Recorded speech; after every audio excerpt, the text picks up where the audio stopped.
கொடுக்க வேண்டியது அவங்களோட கடமை. இங்கே இவங்க வாங்க வேண்டியது இவங்களுடைய உரிமை. ஆனால் இவங்க 2 பேரும் இங்கே எவ்வளோ சீரியஸாக ஒரு பிரச்சனை ஓடிக்கிட்டு இருக்கு.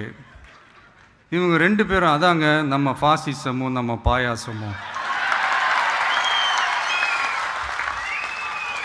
அதான் நம்ம அரசியல் இனிமையும் கொள்கை இனிமையும். 2 பேரும் என்ன பண்ணுறாங்கன்னா, 2 பேரும் பேசி வச்சுக்கிட்டு இந்த செட்டிங்லாம் பண்ணி வச்சுக்கிட்டு மாற்றி மாற்றி சோஷியல் மீடியாவில் ஹேஷ்டாக் போட்டு விளையாட்டுருக்குறாங்க.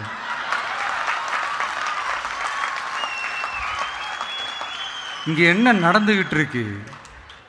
அதாவது இவங்க 2 பேரும் அடிச்சுக்கிற மாதிரி அடிச்சுப்பாங்களாம். அதை நாங்கள் நம்பணுமா? மக்கள் நம்பணுமா? What bro, it's very wrong bro.